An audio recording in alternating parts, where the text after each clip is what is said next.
Okay, good. Welcome everyone.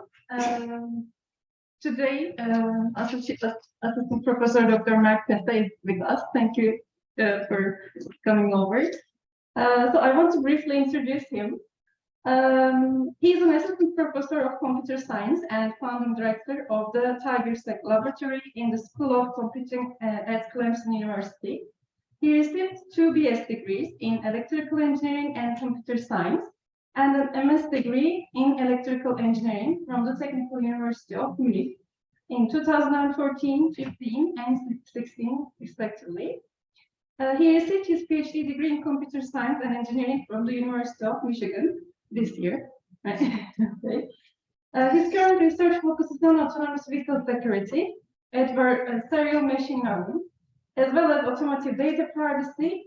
In particular, he focuses on in-vehicle network security and Android security, as well as attacks against the AI stack of autonomous vehicles. He has several peer-reviewed publications in top security and privacy venues. He has worked and collaborated with several automotive companies, including General Motors, Ford, Audi, and Pharma. Please come in. Thank you, Hocam. I'll leave the stage to you. Thank you, everybody. It's a great pleasure to be here, first of all. It's my first time to Ankara. I've never been here. I heard a lot of bad things about the city, that it's super boring and the weather's depressing. And I can understand why people say that to a certain extent, but I really like it here. It's better than Istanbul, where I'm originally from, where I was born. So it's amazing to be here and to have actually such a big audience. It's much larger than I have thought. And yeah, without further ado, I'm just going to start my talk. So as Professor Özlem has introduced me, I'm a brand new professor. So this is going to be pretty much the exact same as my job talk that I gave to universities when I applied for faculty jobs. So we're going to talk about CAN injection today, but before we really start with automotive security, I just want to give a quick overview about myself. So yeah, I was born in Turkey. I think we covered that. Beautiful Kadıköy, Istanbul. When I was 5, I moved to Germany since my dad is German, so I got all my education there. Munich, covered that. I actually worked a year at Audi before I decided that I wanted to switch back to academia. And then I made the worst decision. You can see from sun to rain to snow. I went to Michigan, and I just finished my PhD degree there, and I worked quite a bit with General Motors there, with quite a bit of projects there. And I finally closed the loop coming back to the sun to beautiful South Carolina, in the south of the United States, which was spared from this Arctic wave. You might have heard the news. It was pretty wet, bad weather recently in the United States, and we were spared. It's warmer than here actually right now.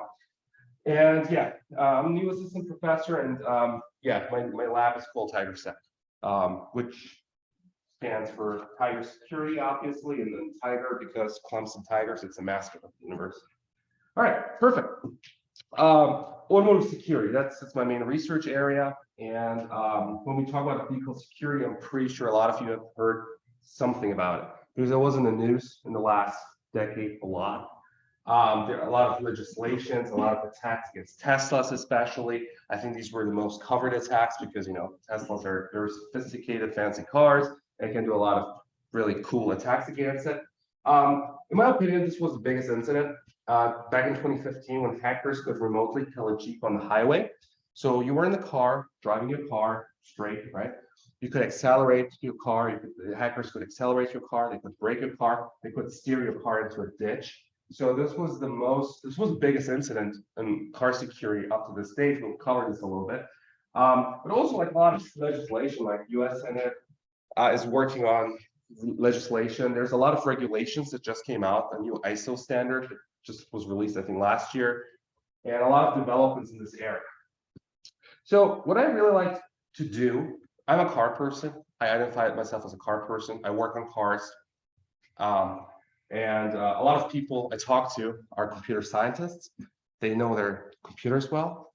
But when it comes to cars, they know it takes you from point A to point B, but that's about it. So what I usually do is I give them like a quick intro into cars. So cars were invented in Germany in the late 19th century.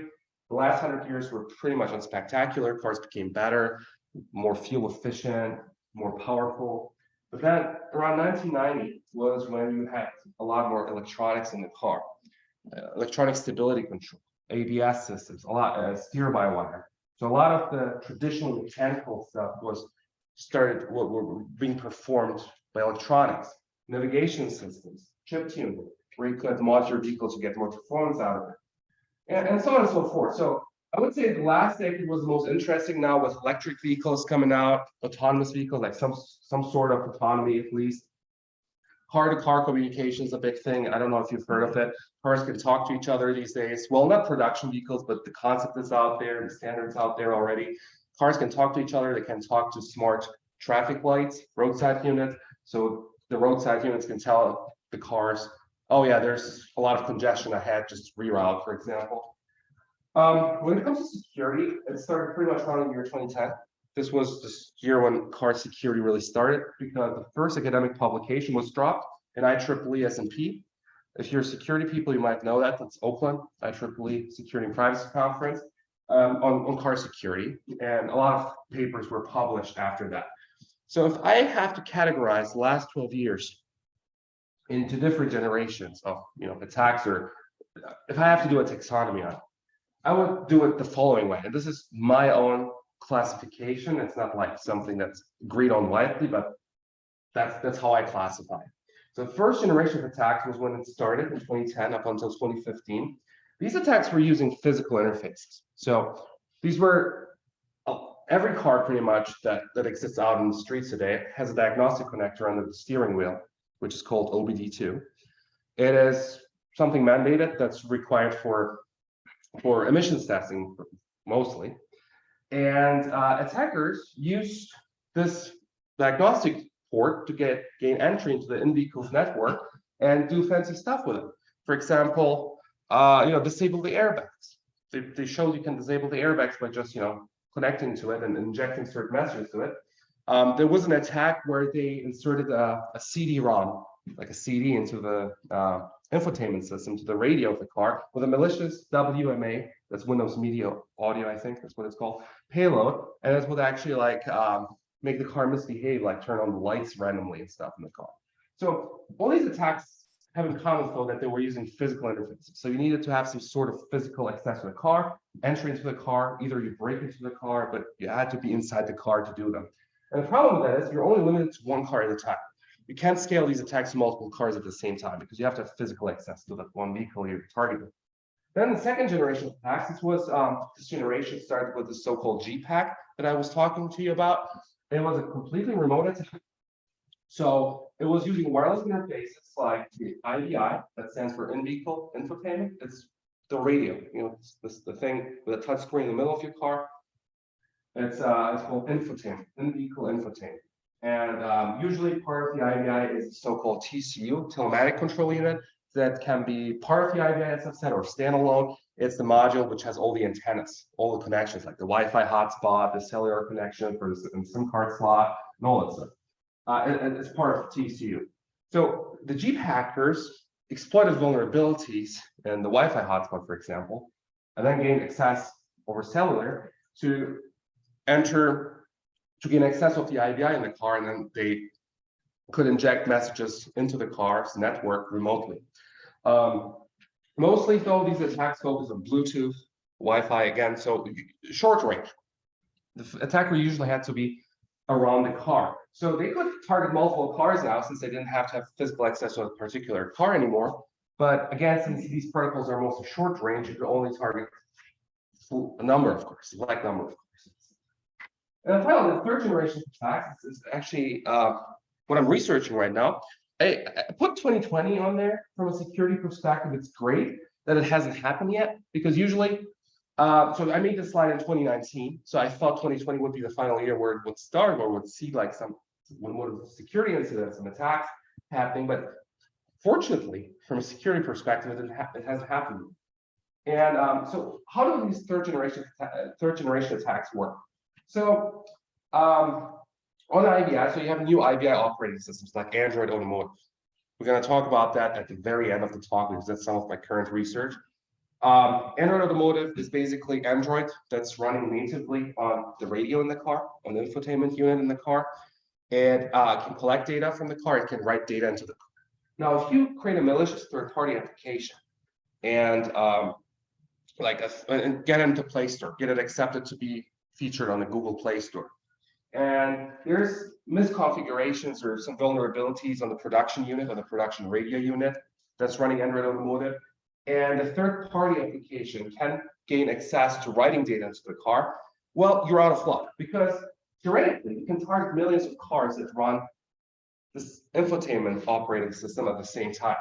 So you can see all these attacks are getting more and more scalable with each generation. This shows us, with increasing risk and damage potential to cars and especially drivers, because their safety is affected by these incidents.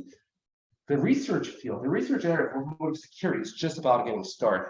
So a lot of people are like, okay, we've finished working on that. We've exploited all the vulnerabilities and showed a lot of solutions, but it's not true. Especially, this is not even considering the threat of external threats, like for autonomous vehicles. Adversarial machine learning is a huge new area that's up and coming, where you can trick the perception algorithms like object detection or trajectory planning of self-driving cars by adding certain noise or certain adversarial samples to the exterior environment. So this is not even considering it. This is purely from a network security perspective. So yeah, this is why I think car security is a great area to work on. And at the end of the talk, I'm also going to tell you a little bit about what I'm working currently and yeah, what I'm looking for. So I'm looking for students. But before we start, I want to just talk about CAN injection. So all these attacks have a lot in common. So 2015, I made the slides. This was the year I got into car security. I made the slide overview of like all the incidents that happened. Was a big year. You have some first-gen attacks, like where you can plug in this dongle to your car and do some stuff. Then there was some second-gen stuff, like remote unlock by vulnerabilities in BMW's connected drive.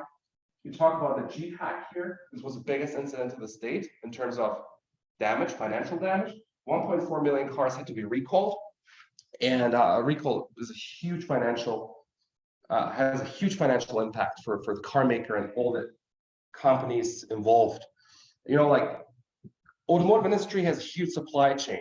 The OEM itself, like General Motors, does not develop all the software and hardware themselves. They buy it from vendors like Bosch, Renesas, Infineon.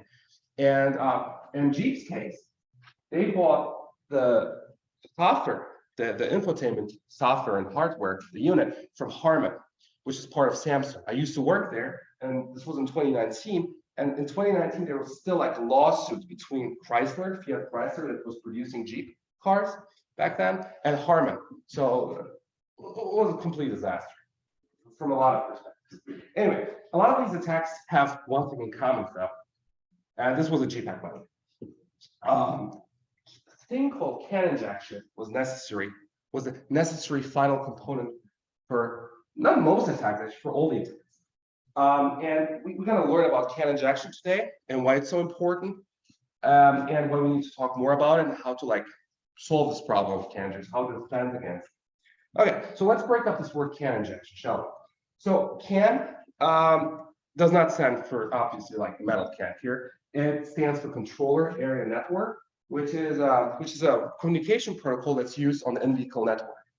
It is unlike Ethernet, where you have like a source and a destination address to identify like who's sending it and who's receiving it, you only have one message identifier. It's a broadcast multi-master bus. So it basically you have one bus and everybody can send messages out there and everybody's listening. But based on the message identifier, receiving ECUs can filter out if they're really interested in listening to this message or not. But on the other hand, since it's a multi-master broadcast protocol, it also means that there's only one message at a time on the bus at each given time.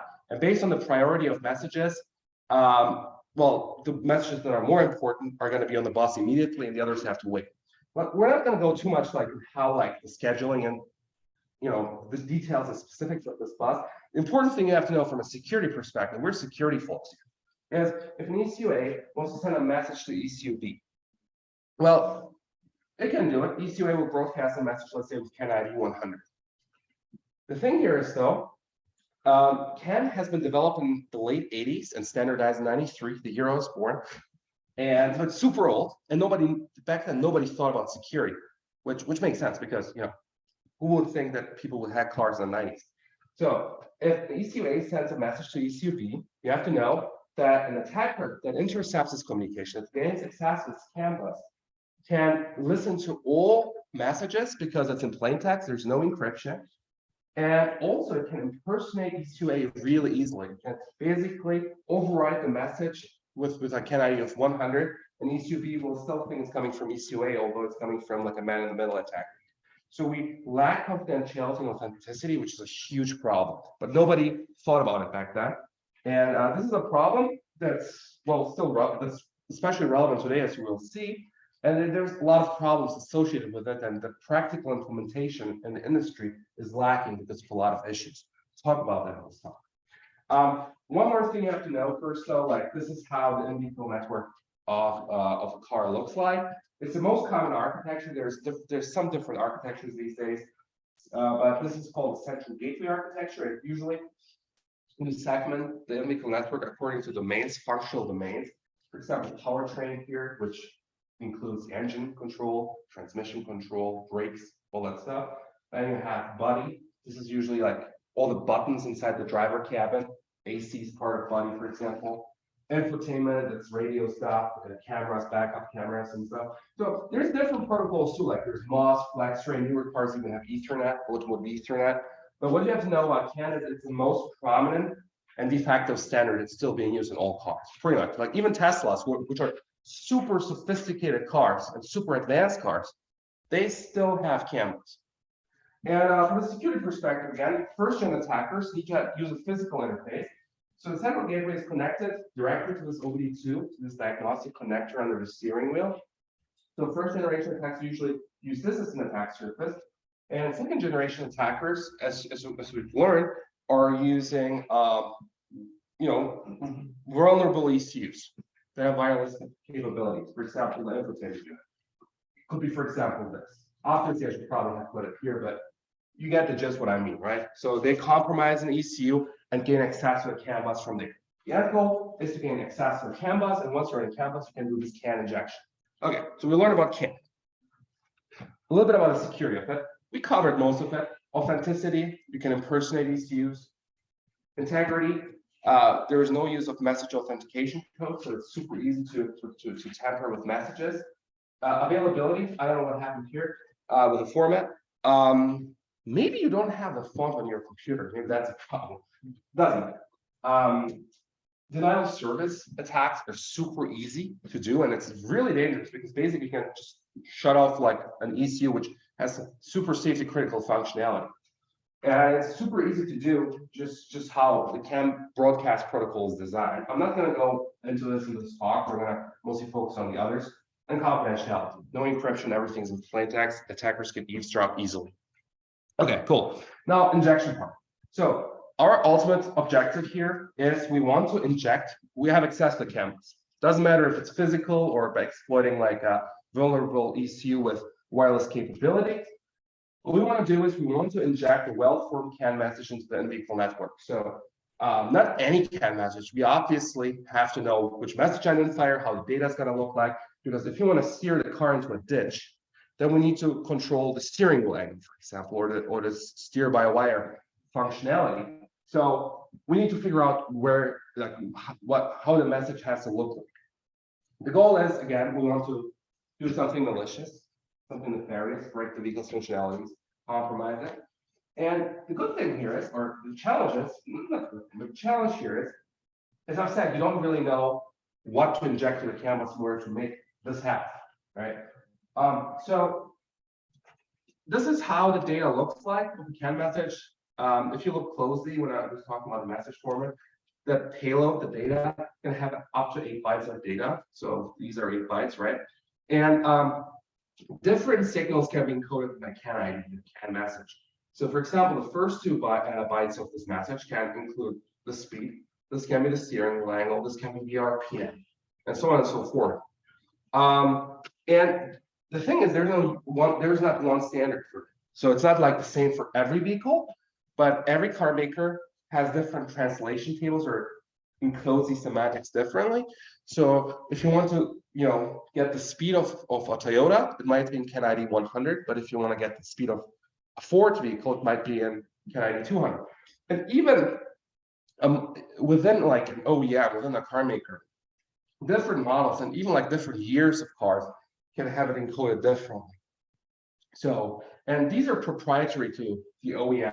OEM is the car maker, by the way, original equipment manufacturer. It's what the car manufacturers call in the industry. And they don't disclose it because it's proprietary, and they think by security by obscurity, if you keep it obscure, if you do not share it with the public, nobody's going to really know where the speed is, and nobody can inject a well-formed CAN message because they really need to know what CAN ID and which location within the CAN ID this information is encoded. Okay. So going back to the security properties here, these are the ones that we just had. Kinetic research mostly focused on CAN injection, mostly focused on defending or protecting these three security properties for CAN injection attacks: authenticity, integrity, and availability.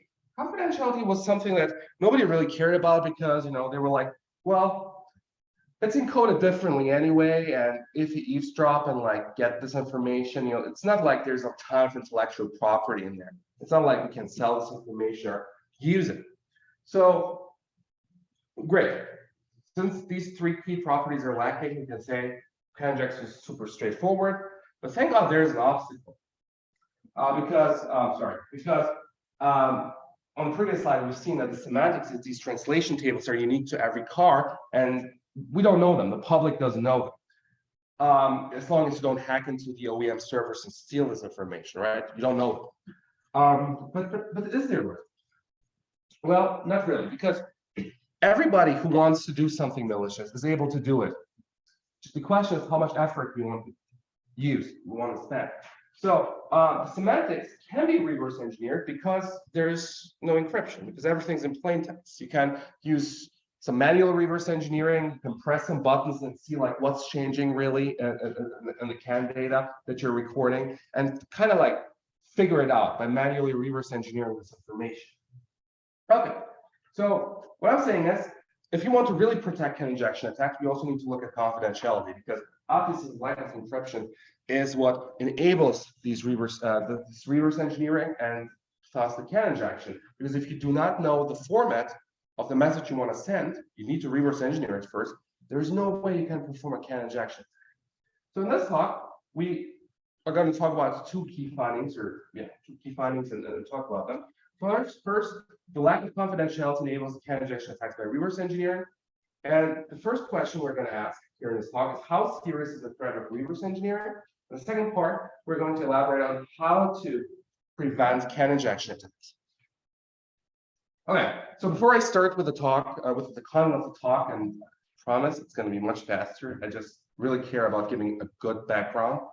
I'm going to talk about some of the works during my PhD, during my dissertation. So I work on automotive security on one hand. There's a bunch of work on CAN bus security. So I'm going to be talking about the first two here today. This one is under review. That's why it cannot be part of this talk. I also worked a little bit on V2V security. That's vehicle-to-vehicle communication security. I also did a bunch of work on automotive privacy. For example, this is a really cool work that I've done many years ago. It's actually pure data science. So I've showed that by just collecting steering wheel angle traces, by recording the steering wheel angle of a car, you can actually infer the route that the driver has taken. If you think about it, it's pretty straightforward. You can use the steering wheel angle and basically calculate the road curvature from it, because they're highly correlated. Usually you steer your vehicle according to road curvature, except you're like changing lanes, which are patterns you can definitely find. And then you can match the road curvature using Open Maps API, for example, or Google Maps API, to like routes. You just have to know the rough location you're doing the search in order to save time and improve accuracy. Some of the work that I've done here is in conjunction with with Ford Motor Company and some with General Motors. You know GDPR, right? General Data Protection Regulation, privacy framework that came out in 2018. So car makers, even if they're American, which GM and Ford are, they sell cars in the European Union. So they have to adhere to the rules, the regulations that are in place here. And believe me, when I say like automotive security is important, a lot of car companies, they are more afraid of privacy, because if you break GDPR, you're going to pay up.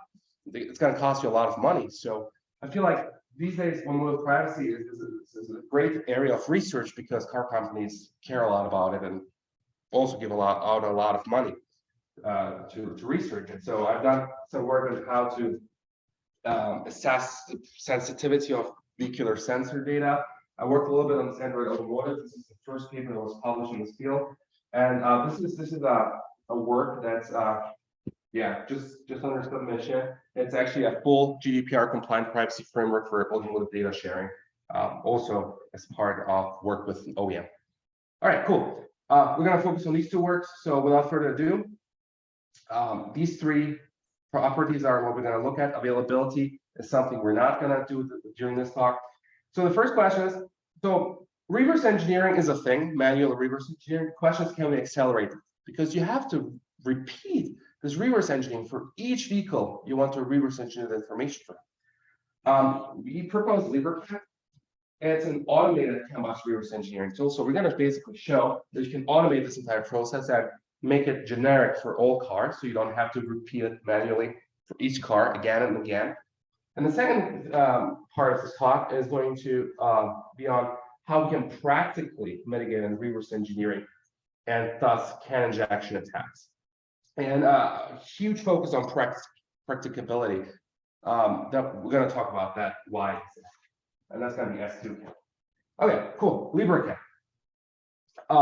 You've seen the slide before. What we want to do bad things, want to kill people, and that's a challenge. It's different for each vehicle. Well, solutions I've said, one is manual reverse engineering. I'm really sorry that the font's messed up. I'm using a different computer here. That's why. There's a lot of like open source Linux tools where you can connect your USB to CAN adapter to your vehicle and to the OBD2 port, and you get all these data. You can see the CAN IDs here. You can see the 8 bytes of data here, right? And you can even like see which bytes are changing in real time. It's great tools. But for example, the Jeep hackers took them weeks to reverse engineer the necessary information to attack the car. It's a long process. It's not super easy. It takes determination. So what we said is, why don't we just collect data from the car, a certain amount of data, throw it into an automated pipeline that we designed here, and then at the end have the information what these guys have and more, like way more information than these guys can do in like weeks or days. Depends on what they want to reverse engineer. So yeah, this is the way to go actually, and this is a work we've open source on request. And I think we're at 10 universities that are using it right now from 4 continents. So a lot of countries, or wait, no, it's 10 countries, 4 continents, sorry. It's more than 10 universities. They're already using this as part of their research work. And there's an entire PhD thesis right now on it that has been designed after the publication of this paper, like an entire dissertation just on CAN reverse engineering. So the work that I'm showing you here is basically the first complete work in this area, that published back in 2019, but a lot of the newer solutions are much more advanced in terms of accuracy than this, of course, these days. Okay, so what data? So the first question is, okay, there's a ton of data in the car. We need to first understand what data is related to the car. There's, broadly speaking, 2 categories of data. The first one is powertrain related information. That's everything related to the kinematics, the dynamics of the vehicle, like speed, acceleration, battery voltage, torque, all that stuff, right? Acceleration here. And the second category is body-related information. So all the buttons you can see inside the car, inside the main driver cabin where you're sitting there and can press, that's body-related information. So HVAC, that's the AC, right? Doors, door locks, windows, all that stuff. So mostly these 2 categories of information. There's some other categories like network management information. or some diagnostic information that are only available if the car is standing still and you have like some special software and hardware plugged into the vehicle. But during the normal operation of the vehicle, that's all the information you can usually get from a car. Now, we're looking at 24 signals from this category and 53 specific events, like opening the door, closing the door. That's 2 events from this category. Now the question is, why these data? These numbers look arbitrary, 24 and 53. Well, in order to understand that, we need to first look at how data is first collected from vehicles. So this is the diagnostic connector that I was talking about under the steering wheel. All cars in the US sold after 96 are mandated to have diesel cars, I think 2001. I think it's similar in Europe, in Turkey. And this is the main entry point into the in-vehicle network, the CAN bus. We showed that on this one background slide before. Okay, so there's another thing called OBD2 protocol, not to be confused with this OBD2 interface or OBD2 port. This is a standardized protocol that's used during these emissions testing, where special tooling. It's actually standardized open source tooling. There's a lot of open source tooling. Can obtain certain information that are emission related from the vehicle, like speed, RPM, battery voltage. It's a very restricted set. A lot of the body related, actually no body related information, and a lot of the powertrain related information even is not included in there. It's just certain standardized data that's required for emissions testing. So this is another thing that we should know. And finally, some of the tooling that we used here are dongles. You can use a USB adapter too, and like a wired adapter. These are Bluetooth or Wi-Fi. It was much easier to work with those and just use Android apps, for example, for data collection. If you want to collect multiple things at the same time, there's like splitter cables called Y cables that you can connect straight to the OBD2 port of your car. So there's a lot of tools. Super cheap, $3 before COVID. I don't know how much now, but shouldn't be more than 10, I guess, these days, hopefully. Okay, so we have a lot of background information now about how to collect data from the car. So for the first category of information here, what we're going to do is we're going to be using the OBD2 protocol that we've shown, because a lot of information here, like speed and the voltage, they're already absolutely displayed in this protocol. And what we can do is we can use this as a side channel in order to correlate this absolute information that we're logging and find the exact location in the vehicle. Because the thing with the OBD2 protocol is you can only read values, but you cannot write these values. You can't just write a speed value or anything into it. But if you want to do it, you need to know which CAN ID and which location in this CAN message it's located. But what we can do is we can collect both raw CAN data and OBD2 protocol data in order to correlate it with each other and figure out where it's located on the CAN bus. We can also use a phone, because phones have IMU sensors where you can get a lot of information about acceleration, gyroscope, and so on and so forth. And use this as an additional side channel in order to locate a lot of powertrain related information on cameras. And the second category are the body related information. This is one of these open source tools that I've showed you. We see a lot of these bytes and bits flipping here in real time. It's not color coded like in the previous image. I don't know why. It must be a different tool. But basically the same thing. It's just showing you real time display of the CAN log. And what we're going to do here is, our methodology or way of thinking here was, now if you want to figure out, if you open the door, right, and you want to figure out what's going to change here, the byte's got to flip. One byte has to flip during the time you're opening the door. If you have a CAN message here that's never changing at all during this entire time, it cannot necessarily be related to opening the door, right? So what we're going to do is we're going to automatically, by recording the data and doing smart filtering here, that I'm going to talk about in a sec, we're going to narrow this down to certain candidates that can be related to this event of opening the door, or turning the fan on in your HVAC, in your AC unit. So a routine called smart CAN filtering. Okay, so 3 phases here, automated pipeline. This is going to focus on powertrain related information, the reverse engineering of that information. And phase 2 is going to be reverse engineering of body related information. Phase 0 is going to be used mostly for signal extraction. So what we have is this raw catalog that you saw there. And again, there's multiple signals that can be encoded in one CAN message and one CAN IP because we have 8 bytes of payload, and there can be different kinds of signals, information like speed, RPM, voltage, whatever, right? And there's even different signal types. Not all of them are physical values that we're interested in. There's some check codes, like some CRC check codes there. There's some counter values. Again, it depends on the vehicle. Some vehicles use check codes, some do not. You have to figure it out. You have to like discard them because we care about the physical values for correlation. We defined some parameters for the stage to optimize the accuracy of our signal extraction. The second thing we do with phase 0, the coordinate alignment process. Since we use a smartphone as a side channel, we need to first align the coordinate systems of both the phone and the car with each other. It's basically some trivial linear algebra, some rotation, matrix multiplication, super straightforward thing. Okay, phase 1 is the reverse engineering of powertrain related information. So, well, what we have here is the extracted CAN signals.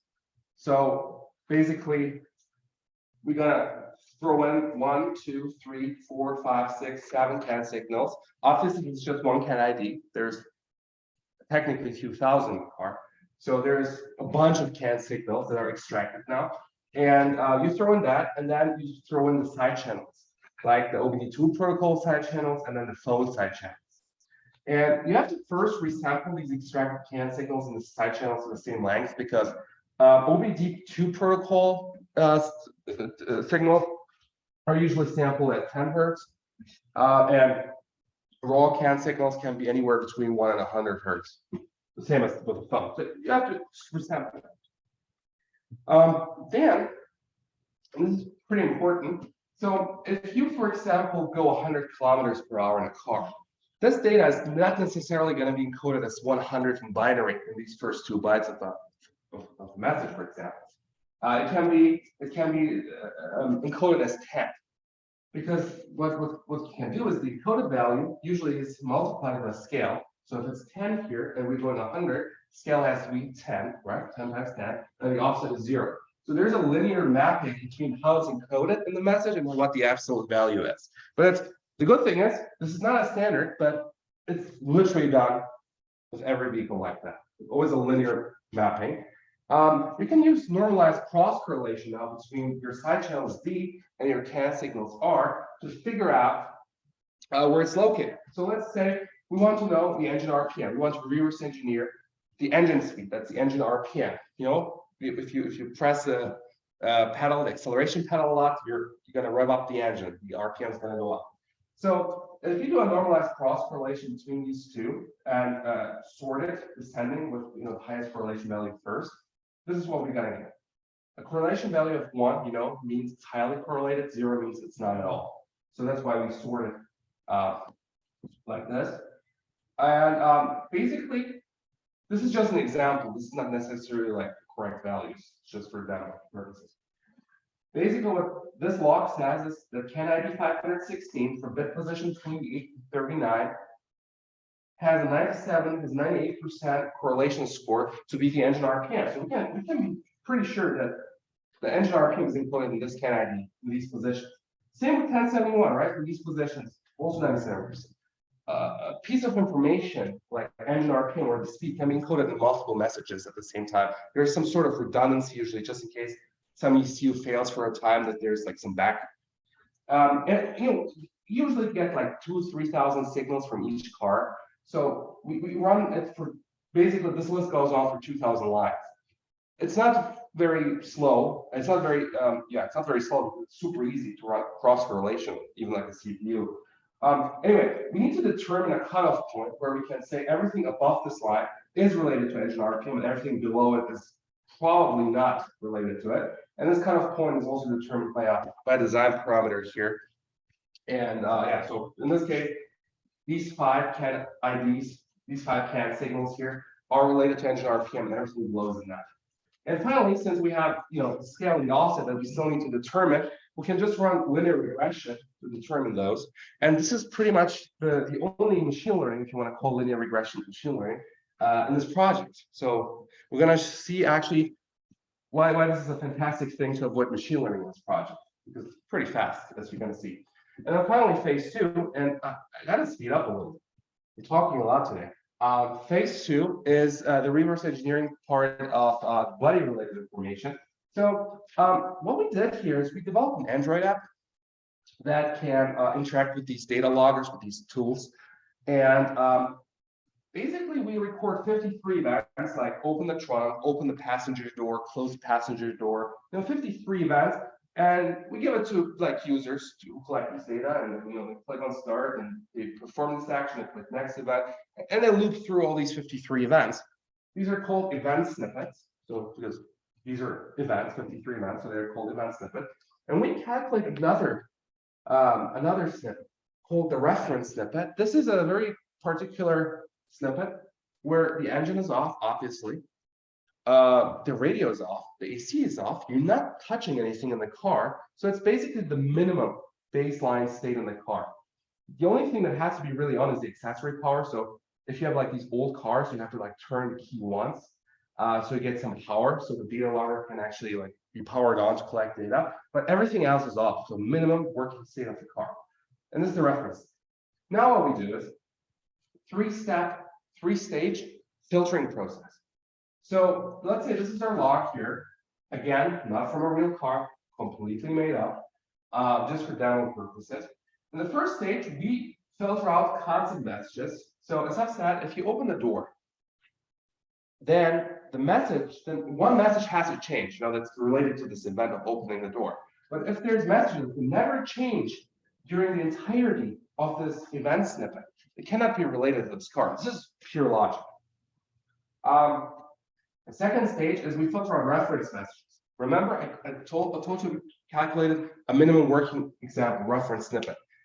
But if you open the door, again, something has to change, and if it's the same messages as we have in the reference snippet, then it also can be really related to.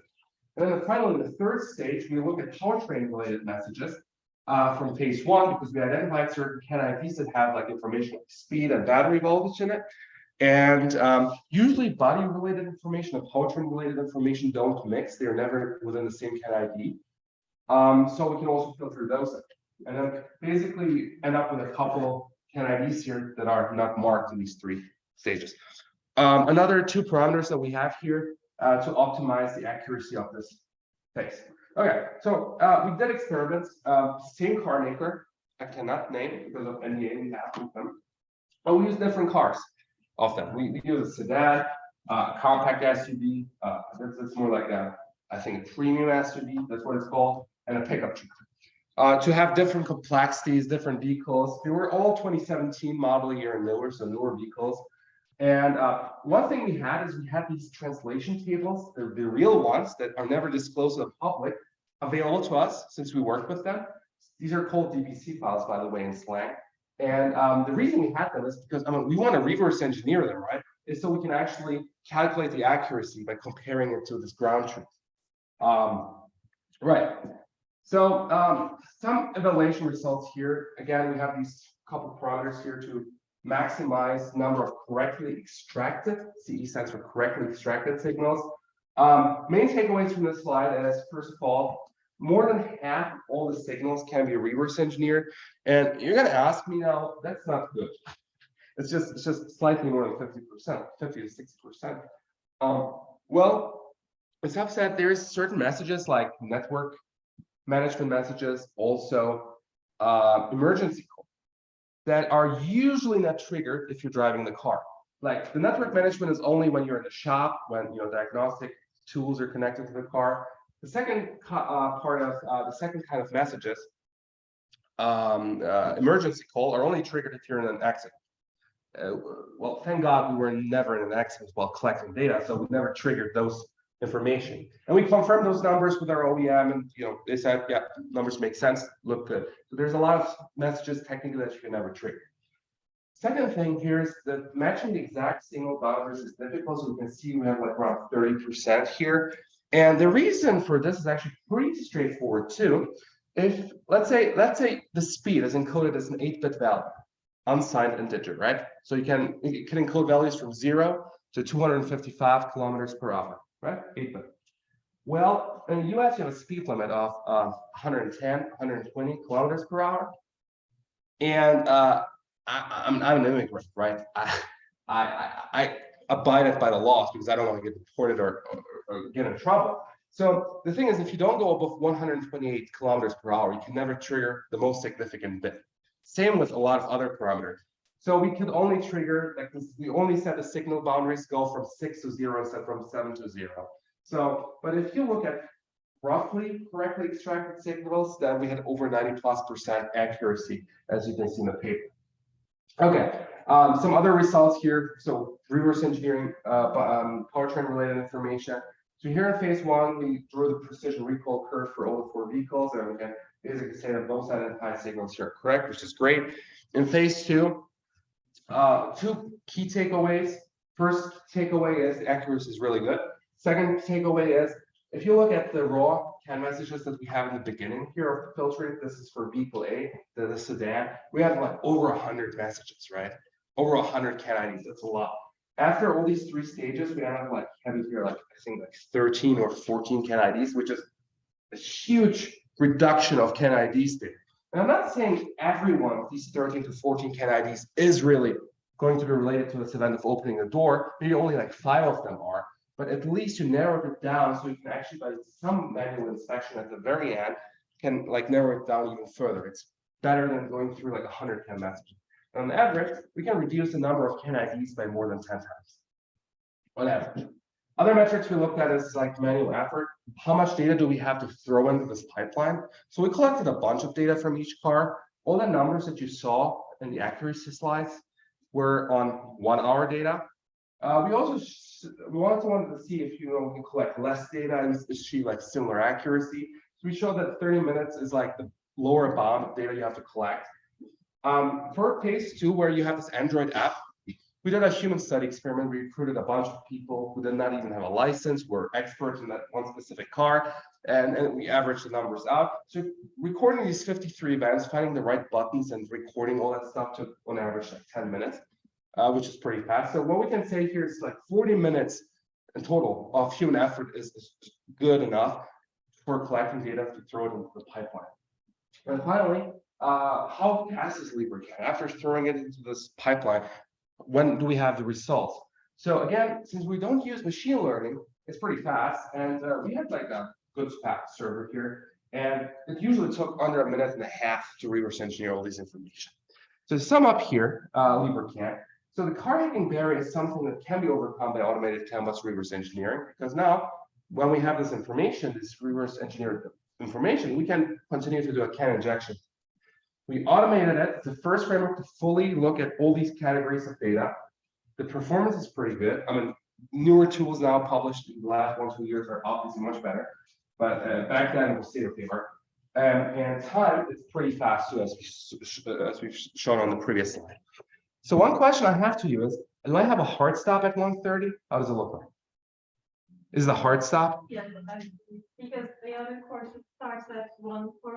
Okay. Maybe we can wrap up. Yes, I'm going to skip over S2CAN, which is another really interesting tool to prevent CAN injection attacks. I can just send this to you, Hojam, and you can distribute it. But this is going to focus basically on a practical way of preventing CAN injection attacks. Some proper, what I want you to take away from this, and I'm going to do it really fast, is car makers have constraints, resource constraints. They're cheap. They don't want to spend a lot of money on new hardware. It's not feasible. So money is a huge thing. Latency is a huge thing. We have hard real-time requirements inside the car. And that's why a lot of like the traditional solutions using, AES 128 encryption, HMAX, and so on and so forth are not very feasible. You don't see this adapted in cars. So we developed here a practical solution that lowers the security level, but at the same time, offers like performance that car makers are really interested in adapting the solution. So for example, in terms of latency, we're 44 times faster than the next best approach. Also we show that the security is lower, but with reasonable security guarantees, you're good. So basically a security performance trade-off what we're proposing.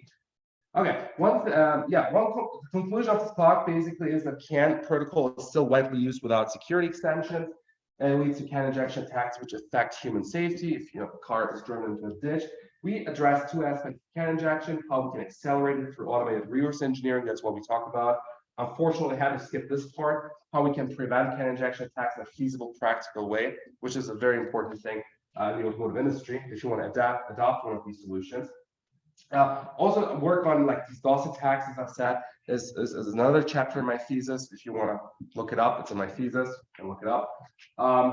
Last thing what I want to do is this is what I'm working on right now. And one more minute, and then I'll wrap it up. I just really want to spend this. So what I'm working on in Android automotive security and privacy. So actually, let me go back. So what we first want to analyze is this is the third generation attacks I was talking about. Which vehicles are susceptible to these third generation attacks? So this is more like a measurement study that we're doing with like units that are coming out in recent years. And this is a project I'm working on actually currently. There's Google Automotive Services. It's if you have an Android phone, there's Google Mobility Services. So Google is collecting data about yourself. The car maker is collecting telemetry data as well. The question is, so what data is really collected, how frequently, and what is done with this data? Where does this data go? You don't know, but that's what we want to analyze. Second thing is autonomous vehicle security. That's for serial machine learning. So super easy example, stop sign should be a stop sign. This is a very important case for autonomous vehicles. A stop sign should be detected, identified as a stop sign. If you put a sticker on a stop sign, the car might identify this as a sports ball. This has been shown 5 years ago. Not great. But most of the work actually is on unfortunately, it's on object detection, like pedestrian detection, traffic sign detection. What I'm working on is how we can attack a trajectory planning of AVs, because that's another important feature of autonomous cars. They need to plan the route that they want to take. And then ultimately, the long-term question is how can we defend better against these attacks, leveraging automotive-specific side channels, like for example from the CAN bus. How can we make these models more robust? This is a $1 million question here that everybody's trying to get answered. Last thing here, well, thank you first of all. I'm sorry I talked a lot, and I think I only had 50 minutes. I did not see that 10 minutes. I thought it's at least an hour. Anyway, I'm hiring, so this is my website. If you go on the openings, I'm looking for PhD students. I'm looking also for some undergrads, interns this summer who can come to Clemson, work with me and their advisor here if you want to work as an undergraduate researcher. And my email is there. So whatever you do, if you have questions, email me. My website is there. Under openings, you see what I'm looking for, what I really need and stuff, and we can talk. Always email me first now. All right, cool.